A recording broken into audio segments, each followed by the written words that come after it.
Supreme court में आज NEET मामले को लेकर सुनवाई होनी थी, लेकिन अब इस मामले में 18 जुलाई को सुनवाई होगी। दरअसल कोर्ट ने दोबारा परीक्षा कराने की मांग कर रहे याचिकाकर्ताओं को केंद्र और एनटीए के दायर हलफनामों पर अपने जवाब दाखिल करने का समय दिया है, तो दूसरी तरफ केंद्र सरकार और एनटीए दोबारा परीक्षा कराए जाने का विरोध कर रहे हैं।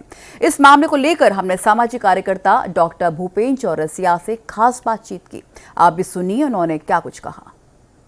हमारे साथ मौजूद हैं डॉक्टर भूपेन चौरसिया। आइए बात करते हैं, आप इस चीज़ को कैसे लेते हैं जो हलफनामा एनटीए और केंद्र सरकार द्वारा दिया गया है? सर, आज जो हलफनामा एनटीए ने दिया है, एनटीए पहले दिन से यही कह रहा है कि कोई गड़बड़ी नहीं हुई है। अगर कोई गड़बड़ी नहीं हुई है तो माननीय धर्मेंद्र प्रधान जी ने सुबोध जी को क्यों बर्खास्त किया? कोई तो गड़बड़ी हुई होगी। दूसरी बात मैं इसमें कहूँगा, केंद्र सरकार ने कहा कि हमने मद्रास आईआईटी का डाटा एनालिसिस किया है।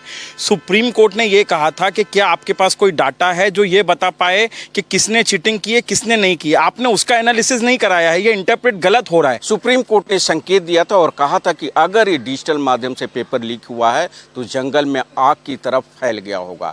सुप्रीम कोर्ट की यह टिप्पणी किस ओर इशारा करती है? सर, मुझे सुप्रीम कोर्ट का वो वाक्तत्व याद है और उसी पे मेरे को भरोसा है। अब बात आ जाती है कितने ज्यादा इंटेंसिटी से हुआ है। सर, पटना में लीक हुआ है पेपर, हजारीबाग में लीक हुआ है, गोधरा में लीक हुआ है, दिल्ली में पेपर लीक हुआ है, यूपी में पेपर लीक हुआ है, गुजरात हो गया, महाराष्ट्र हो गया, राजस्थान में तो परसों 2 गिरफ्तारी हुई है। तो 7 स्टेट, और ये 7 वो स्टेट हैं जिनमें से 24 लाख में से तकरीबन 10 लाख अभ्यर्थी ये 7 स्टेट के हैं। सुप्रीम कोर्ट ने यही सवाल खड़ा किया था और कहा था कि अगर इस तरीके के डॉक्टर बनेंगे तो आप सोच सकते हैं कि देश किस तरफ जा रहा है। सर देखिए, आपको ये समझना पड़ेगा, यहाँ पे पूरी लड़ाई जो है वो 55-58 हजार उन सरकारी सीटों की है जिसपे फीस बहुत ना के बराबर होती है, क्योंकि 50-55 हजार जो प्राइवेट सीटें हैं वो करोड़ों में पैकेज जाता है। तो हुआ क्या है सर, ये इस बार इन लोगों ने बैकडोर से मुन्ना भाई एमबीबीएस भरे हैं। सुप्रीम कोर्ट से मेरा यही निवेदन है, रीनीट के अलावा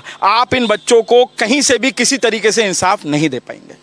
तो इन्होंने सुप्रीम कोर्ट पर ही भरोसा किया। देखना होगा सुप्रीम कोर्ट इस मामले में क्या फैसला सुनाता है।